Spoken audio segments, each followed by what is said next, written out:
Hello everyone, current affairs with prelim booster series में आपका स्वागत है। आज है 13 अगस्त 2021। तो आज हम देखेंगे कौन कौन से important article the Hindu newspaper PIB के साथ साथ अदर आर्टिकल में इंपॉर्टेंट रहे हैं, जो कि हमारी प्रीलिम 2021 और 2022 की दृष्टि से काफ़ी ज़्यादा इंपॉर्टेंट हैं।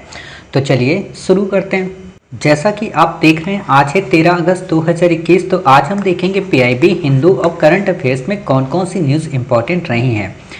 तो आपसे पहले हम इस न्यूज़ को पढ़ें, आपको दो बातें बता दें। हम बोल तो रहे हैं कि पीआईबी में, हिंदू में और किस में कौन सी न्यूज़ इंपॉर्टेंट रही हैं। वास्तव में आज कोई इंपॉर्टेंट न्यूज़ आई ही नहीं है, ना तो पीआईबी में, ना ही द हिंदू में और ना ही करंट अफेयर्स में। जो आई भी हैं उनको हमने ऑलरेडी अपने प्रीवियस किसी न किसी पार्ट में 1 अगस्त से लेकर 13 अगस्त में कंप्लीट ही कर लिया है। तो हमने ये सोचा है कि आज हम यहाँ पे आपको ई रूपी के बारे में, जो हमारा एक आर्टिकल रह गया था, हमने आपको टेलीग्राम पे जब न्यूज़ चैनल पे भेजा था अपना जो संपादकीय है, तो मैंने आपको बताया था कि इस एडिटोरियल को हम आपको प्रीलिम बूस्टर में कवर कराएंगे, क्योंकि क्वेश्चन आपसे यूपीएससी पूछ सकती है।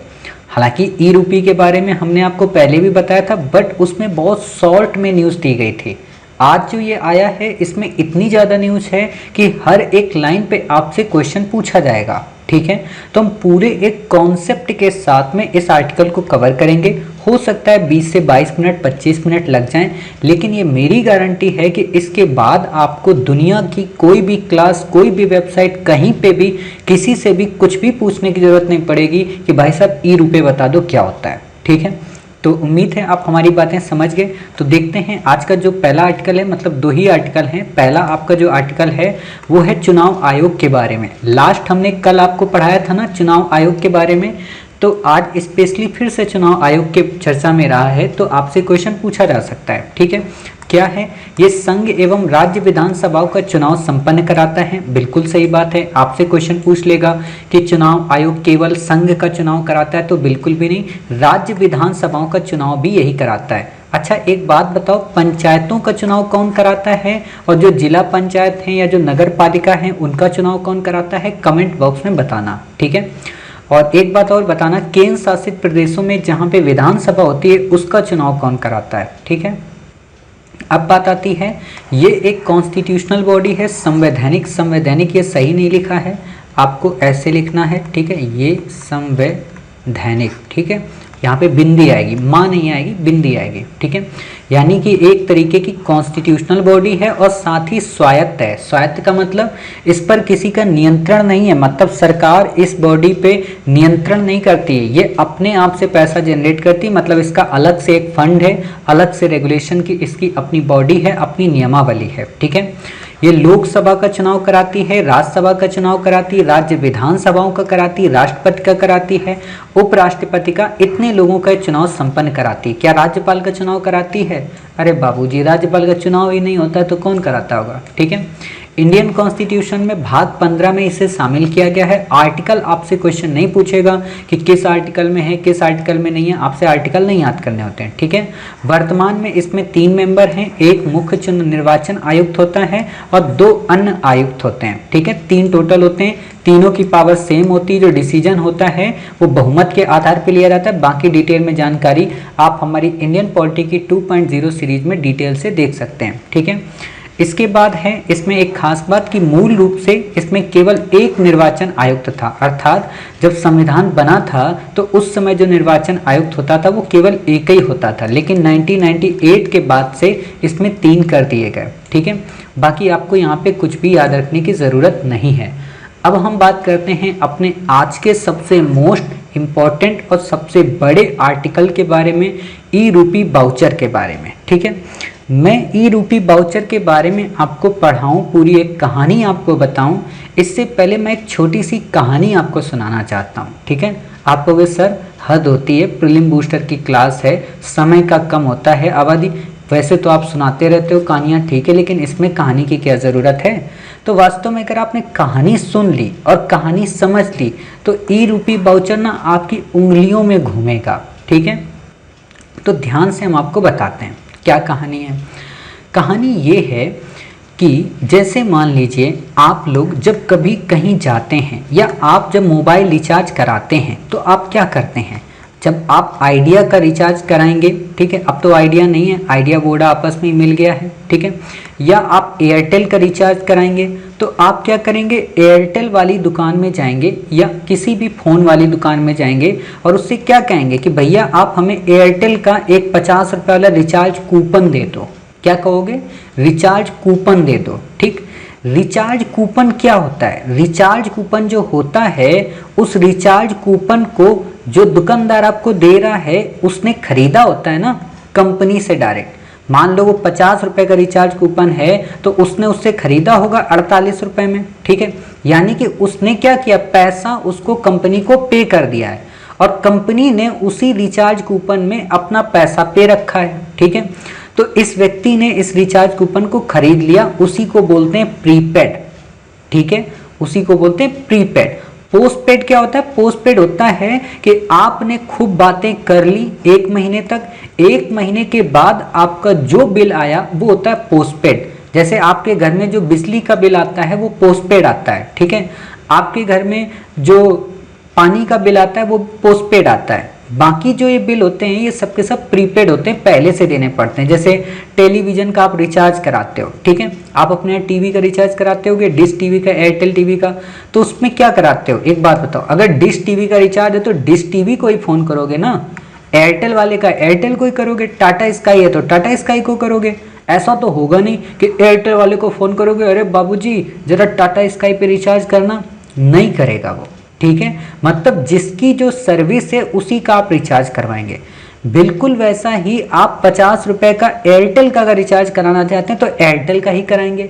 अब एक बात बताओ, 50 रुपए का जब आप एयरटेल का रिचार्ज ले आते हो, ठीक है, मान लो 50 रुपए का एयरटेल का रिचार्ज लिया है, ठीक है, वो रिचार्ज लेके आपको भूख लगी है, अभी आपने रिचार्ज किया नहीं है, तब तक अचानक आपके पेट में भूख लगाई, आपको लगा यार चलो होटल वाले के यहाँ जाते हैं, बगल में समोसा खा के आते हैं, ठीक है, समोसा वाले के यहाँ गए, उससे बोले भैया 2 समोसा दे दो, कितने रुपए का है, वो बोला भाई साहब 20 रुपए का है। कुछ बच्चों के तो मुंह में तो लार टपकने लगी होगी, जीभ में, सर समोसा मिल जाता मज़ा आ जाता, ठीक है, कोरोना है, बाहर की चीज़ें मत खाओ, ठीक है, तो समोसा उसने मतलब कहा, ठीक है।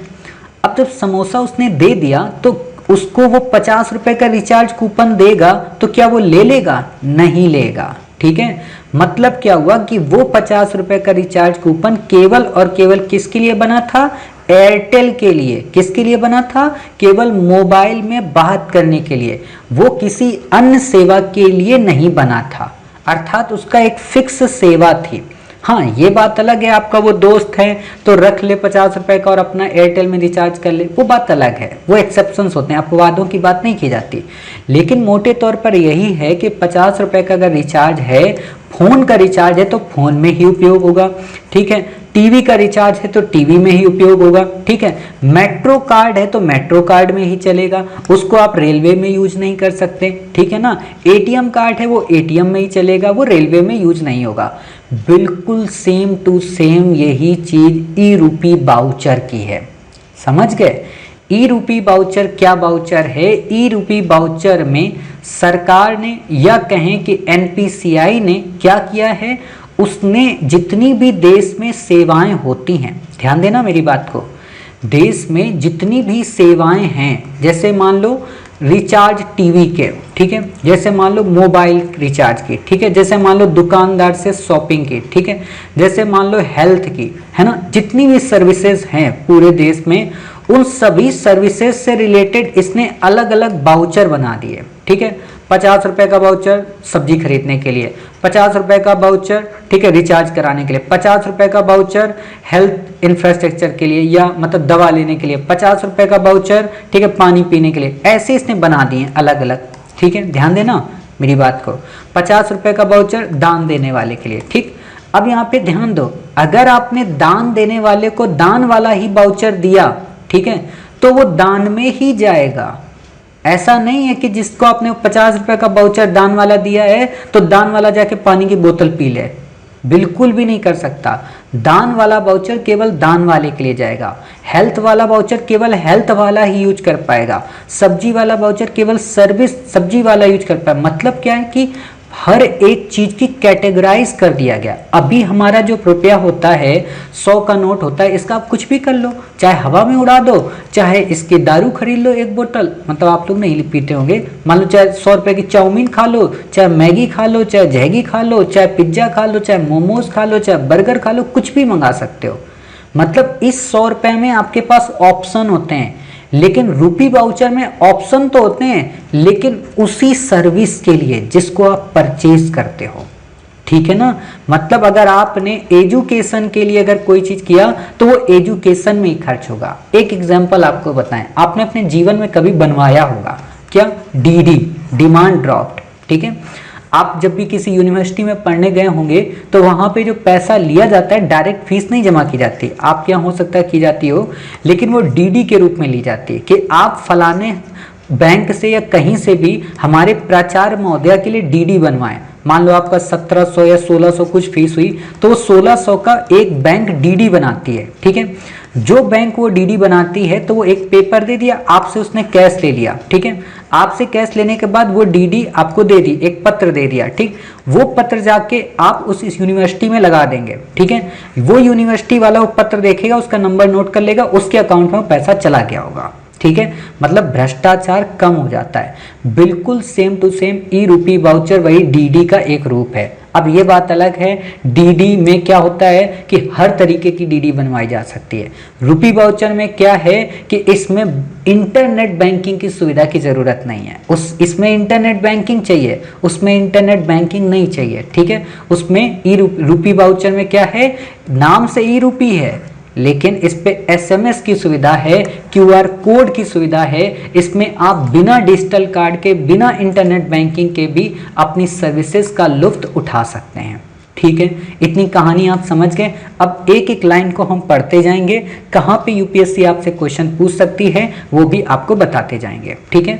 ये एक डिजिटल प्रीपेड वाउचर है। प्रीपेड का मतलब पहले से ही उसमें पैसा पे कर दिया गया है, ठीक है। किसके द्वारा, उस कंपनी या उस संस्थान या उस सरकारी संगठन के द्वारा जो जारी करना चाहती है, ठीक है। किसी लाभार्थी को उसके फोन पर एक एसएमएस के जरिए या क्यूआर कोड के जरिए वो वाउचर मिल जाएगा। क्यूआर कोड जैसे आप दुकानों में आजकल फोन पे का देखते हो ना, मोबाइल सामने लगाते हो, उसको स्कैन कर देते हो, उसी को बोलते हैं क्यूआर कोड, ठीक है।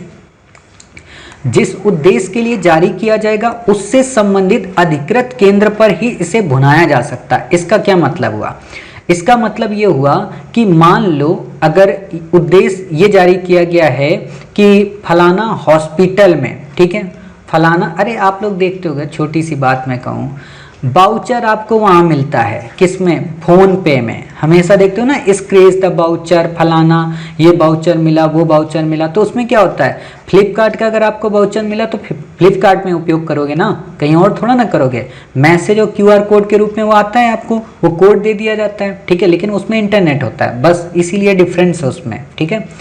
तो जिस उद्देश्य के लिए जारी किया गया, मान लो इसने जारी किया कि हॉस्पिटल सर्विसेज के लिए हमने 100 रुपए का वाउचर आपको जारी किया।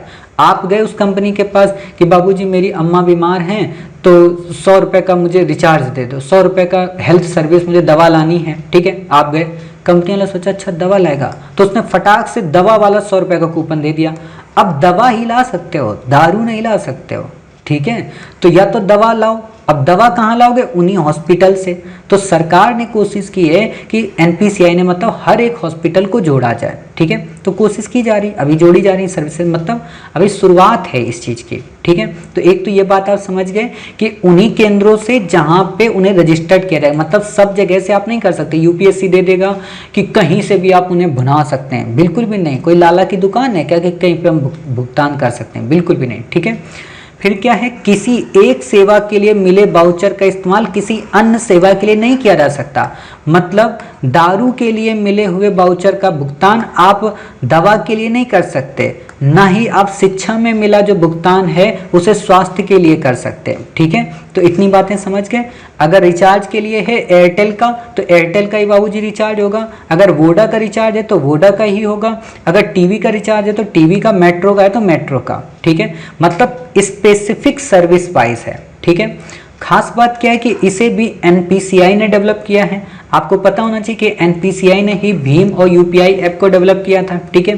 तो national payment corporation of India है, और आपको ये भी पता होना चाहिए जितने हमारे देश में एटीएम हैं उनको भी इसी के द्वारा डेवलप किया गया है। अब एक बात आपको बताएं, यूपीएससी ने भीम ऐप पे क्वेश्चन पूछा था, क्यों? क्योंकि चर्चा में था, तो इस पे भी क्वेश्चन आ सकता है इस बार, नहीं तो 2022 में तो हर हाल में आएगा। मेरी तो संभावना यही है इसी बार आएगा, ठीक है। तो देख लेते हैं। खास बात क्या है, कैशलेस है कॉन्टेक्टलेस है। कैशलेस तो देखो सारे होते हैं यूपीआई, ठीक है, लेकिन उसमें हमें कांटेक्ट चाहिए होता है ना, कि फलाने का नंबर बताओ, नाम क्या है, ठीक है, इंटरनेट चाहिए होता है, उसके सामने जाके स्कैन करते हैं। इसमें ड्रामा कुछ भी नहीं है, मतलब कैशलेस और कांटेक्टलेस पूरी तरह से, ठीक है। अर्थात ये एक तरीके का डिजिटल करेंसी की ओर बढ़ता हुआ कदम है। डिजिटल करेंसी का मतलब क्या होता है, जैसे बिटकॉइन वगैरह। लेकिन मैंने आपको उस दिन भी बताया था कि डिजिटल करेंसी में वो करेंसी होती है जो मूल देश की करेंसी से भिन्न होती है। जैसे सपोज करो यूरोप में करेंसी है यूरो, ठीक है, बट वहां पे बिटकॉइन भी है। तो बिटकॉइन और यूरो अलग अलग है, बट इंडिया में जो है ये जो कैशलेस सिस्टम है, इसमें ई रूपी में रुपए का ही उपयोग किया गया है, मतलब भारतीय रुपया 100 रुपया का। इसमें ये नाम नहीं आया है किट्टू कॉइन, ठीक है, किट्टू कॉइन नाम ही नहीं है इसमें, ठीक है, या रिट्टू कॉइन, कोई भी नाम दे देगा, मान लो नाम तो ऐसे ही आएगा ना, कोई कॉइन टाइप का, ठीक है। अब देखो इसके फंक्शन कैसे काम करता है। किसी भी सरकारी एजेंसी, मतलब कोई भी गवर्नमेंट बॉडी, और कंपनी, मतलब कोई भी कंपनी, अपने भागीदार बैंक के माध्यम से ये वाउचर जारी करने की अनुमति उसको होती है। मतलब क्या, कोई भी सरकारी एजेंसी होती तो उसका अपना एक बैंक होता है। जैसे सपोज करो मेरा श्री आईएएस एकेडमी का भी अपना एक बैंक है। अपना बैंक का मतलब बैंक नहीं खोले हैं हम, मतलब हम किसी बैंक की सर्विस लेते हैं, ठीक है, चाहे आईसीआईसीआई की लेते हों, ठीक है, चाहे सीबीआई की लेते हो, सेंट्रल बैंक ऑफ इंडिया, ठीक है, या फिर एसबीआई की लेते हो, किसी ना किसी की तो सर्विस लेते होंगे, तो ये हमें सर्विस देता है। तो ये हमारा हो गया भागीदार बैंक। हम गए इसके पास, एसबीआई के पास, कि बाबूजी हमें वाउचर जारी करवाने हैं, तो इन्होंने कहा ठीक है हम वाउचर जारी कर देंगे आपके नाम से, ठीक है। अब जैसे हम आप लोगों को भेजते हैं ना प्राइस वगैरह, तो अगर हमने ये प्राइस नाम से अगर वाउचर आपको भेजा है, तो आप किसी भी बुक स्टॉल से केवल प्राइस ही खरीद सकते हैं। उससे ये नहीं कहेंगे अरे बाबूजी वाउचर रख लो ना, इसके बदले 10 रुपये दे दो, मैं हम थोड़ा वो लाना टॉफ़ी खरीद के लानी, ये ड्रामा नहीं होगा उसमें। मतलब अगर वो उसी के लिए तो उसी के लिए, ठीक है।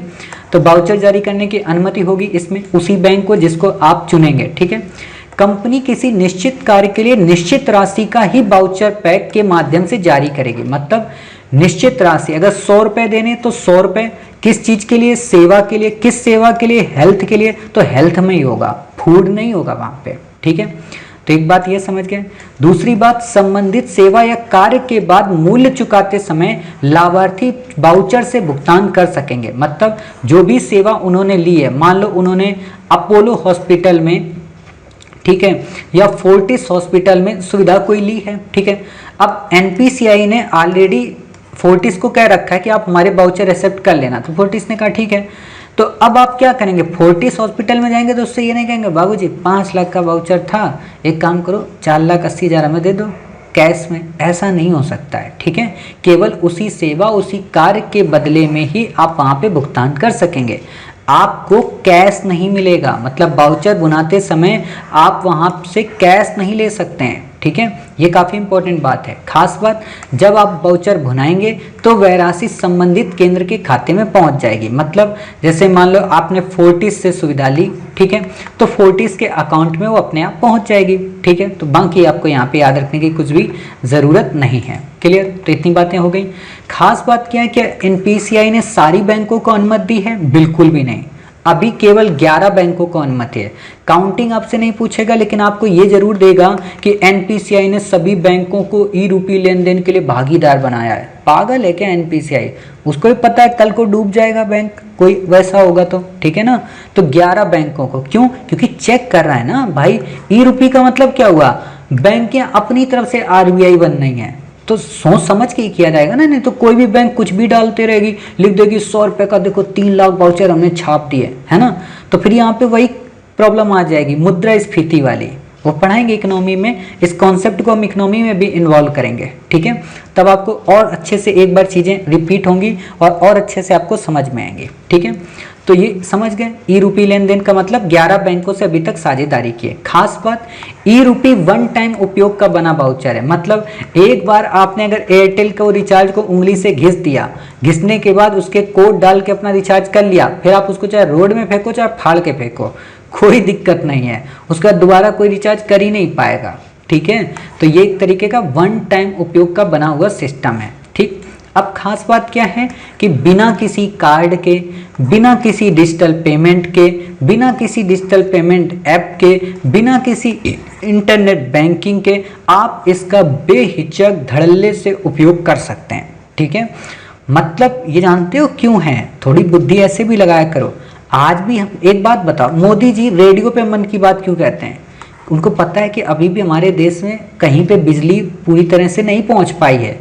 ठीक है, तो इसलिए ही वो रेडियो पे बात करते हैं, क्योंकि आज भी रेडियो अंतिम सुदूर तक पहुंचने की एक प्रमुख आवाज है। ठीक है, खास बात यही इसमें भी किया गया है। क्यों? क्योंकि अभी फोन तो भारत के कोने कोने में पहुंच गए हैं, लेकिन अभी इंटरनेट सुविधा नहीं पहुंची है, अभी डिजिटल पेमेंट लोगों की नहीं है, लिटरेसी नहीं है इतनी। ठीक है, तो इसीलिए हर एक आदमी सहज हो सके, सरकार ऐसी योजना बनाती है। ठीक है, तो आप समझ गए, इसीलिए आप जब आईएएस बनना तो सरकार को सहज योजनाएं बनाना।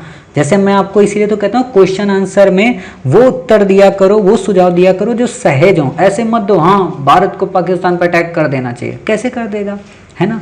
वही बात है, ये सभी के लिए फायदेमंद है, सिंपल सी बात है, सबको फायदा होगा, सबका साथ सबका विकास होगा। ठीक है, बैंक जो होंगी वो ई रूपी वाउचर जब जारी करेंगे तो क्या मुफ्त में करेंगे? नहीं साहब, कुछ पैसा वसूलेंगे। यहीं पे क्वेश्चन घुमा देगा कि बैंकें ग्राहकों से ई रूपी वाउचर का पैसा वसूलेंगे, बिल्कुल भी नहीं, जो जारी करवा रहा है उससे। ठीक है, मान लो कि आप काम करते हैं किसमें, टिस्को में काम करते हैं, टाटा की। ठीक है, आप टाटा की टिस्को में काम करते हैं, टाटा को आपको पैसा देना है, तो टाटा ने आपसे पूछ लिया, मान लो आपकी पेमेंट कितनी है, 20,000 रुपये। ठीक है, मुझे तो ये लग रहा है इम्प्लीमेंट कैसे होगा, क्योंकि बड़ा क्रिटिकल हो जाएगा ना। मान लो 20,000 है, तो टाटा ने आपसे पूछा कि 20,000 कैसे लोगे, तो इसने कहा साहब 5,000 रुपये दे दो, राशन वाली को देना है, 5,000 दे दो, बच्चों की फीस देना है, साहब 5,000 दे दो, घर का खर्चा चलना, अब सर 5,000 दे दो, ऐसे ओवरी खर्चा का। ठीक है, तो 5,000 जो मिलेंगे बच्चों के फीस के ही मिलेंगे, 5,000 जो मिलेंगे सब्जी वब्जी के मिलेंगे। अब ये नहीं कर सकते कि बच्चों की फीस ही ना जमा करो, वो फिर बेकार पड़ा रहेगा, समझ गए?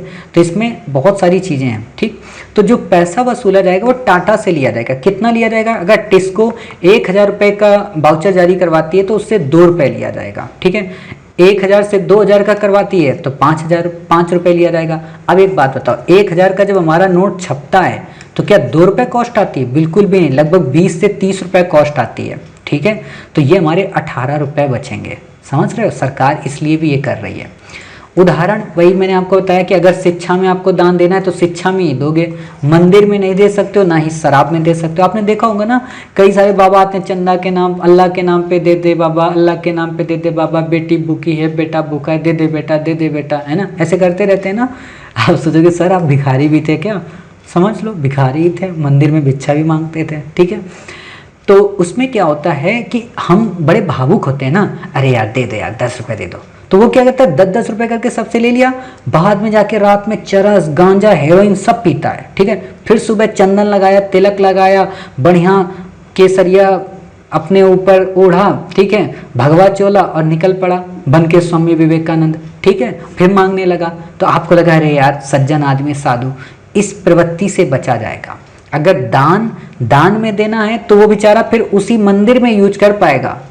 ठीक है, शिक्षा में तो शिक्षा में ही, शराब में तो शराब में ही, भले वो शराब उसका पीने का मन ना हो। ठीक है, तो इससे काफ़ी सारे फायदे होंगे, जारीकर्ता को सुकून मिलेगा, योजनाओं का सही से क्रियान्वयन हो पाएगा।